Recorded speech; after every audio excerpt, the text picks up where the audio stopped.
Nadreen, आप जानते हैं कि ऑस्ट्रेलिया ने लाखों ऊँटों को क्यों मारा? क्या आपने कभी सोचा है एक ऐसा मुल्क जहां ऊँट असल में पैदा ही नहीं हुए, वहां दुनिया के सबसे ज़्यादा जंगली ऊँट क्यों पाए जाते हैं और इस मुल्क ने लाखों ऊँटों की जान क्यों ली? इस वीडियो को एंड तक देखिएगा। नादरीन, बहुत कम लोग जानते हैं कि ऑस्ट्रेलिया के वसी सहराओं में लाखों जंगली ऊँट घूमते हैं और ये जानवर वहाँ के माहौल, पानी के ज़खायर और मकामी जानदारों के लिए बहुत बड़ा चैलेंज बन चुके हैं। हुकूमत को कई बार मुश्किल फ़ैसले करने पड़े, जिनमें आबादी कम करने के इक़दाम भी शामिल हैं। लेकिन असल सवाल ये है, ऊँट वहाँ पहुँचे कैसे और मसला इतना बड़ा क्यों? नाज़रीन, 19वीं सदी में जब ऑस्ट्रेलिया का अंदरूनी हिस्सा आबाद हो रहा था तो मुल्क के बिल्कुल वस्त में फैला हुआ इलाका सख्त गर्म और बेआब हो गया था। लंबे फासले तय करने, सामान पहुंचाने और दूर दराज इलाकों को आपस में मिलाने के लिए ऐसे जानवर की ज़रूरत थी जो कम पानी में भी चल सके और भारी वज़न उठा सके। घोड़े और बैल इस काम में ज़्यादा कामयाब नहीं हुए और इस ज़रूरत ने हुकाम को ये फ़ैसला करने पर मजबूर किया कि ऊँट दरामद किए जाएँ, चूँकि ऊँट मुख्तलिफ़ इलाकों से इम्पोर्ट किए गए, जिनमें अफ़गानिस्तान, इंडिया और मिडल ईस्ट शामिल थे और कई दहाइयों तक यही ऊँट दूर दराज बस्तियों तक राशन पहुंचाने, टेलीग्राफ लाइनें बिछाने और सामान उठाने के लिए बुनियादी सोर्स बने रहे। इन ऊँटों ने ऑस्ट्रेलिया की इकोनॉमी में अहम रोल प्ले किया। फिर वक्त बदला, गाड़ियां आईं, रेल का निज़ाम फैल गया और मशीनी ट्रांसपोर्ट आम हो गई। जब ऊँटों की ज़रूरत कम हुई तो बहुत से मालिकान ने उन्हें मारने की बजाय खुला छोड़ दिया और वसी सहराओं में आज़ाद होने के बाद ऊँटों को ऐसा माहौल मिला जहां उनका कोई बहुत बड़ा शिकारी मौजूद नहीं था। खुराक और जगह भी वाफर मिकदार में थी, इसलिए उनकी तादाद तेज़ी से ग्रो करने लगी। अब यहां से असल मसला शुरू हुआ।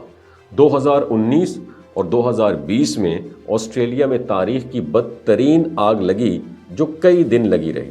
जंगलात और सब्ज़ा जल गए, खुश्क साली का आगाज़ हुआ, बारिशें कम हुई और पानी के ज़खायर सुकड़ गए तो ऊँटों के बड़े बड़े रेवड़ पानी की तलाश में इंसानी आबादियों के करीब आ गए। वो बाड़ें तोड़ देते, ज़ख़ीरा शुदा पानी पी जाते और मकामी पौधों को नुकसान पहुंचाते। इससे ना सिर्फ किसान मुतासर हुए बल्कि छोटे जानवरों और परिंदों के लिए भी खुराक और पानी कम पड़ गया। अब हुकूमत के लिए इनको कंट्रोल करना मुश्किल हो गया। यहाँ 3 रास्ते थे, या तो उन ऊँटों को दूसरे ममालिक भिजवा देते, या उन्हें ज़िबा किया जाता, या फिर मार दिया जाता।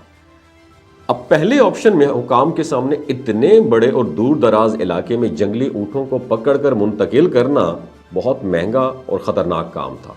उन्हें काबू में करना आसान नहीं और उन्हें महफूज तरीके से ले जाना लागत के लिहाज से अक्सर मुमकिन नहीं रहता और उनका गोश्त भी खाना मुज़र सेहत है, क्योंकि ये पालतू नहीं जंगली ऊँट थे। इसलिए बाज़ औक़ात आबादी कम करने के इक़दाम को आखिरी हल समझा जाता है, ख़ास तौर पर जब पानी की शदीद कमी हो और इंसानों और जानवरों दोनों का सर्वाइवल ख़तरे में पड़ जाए।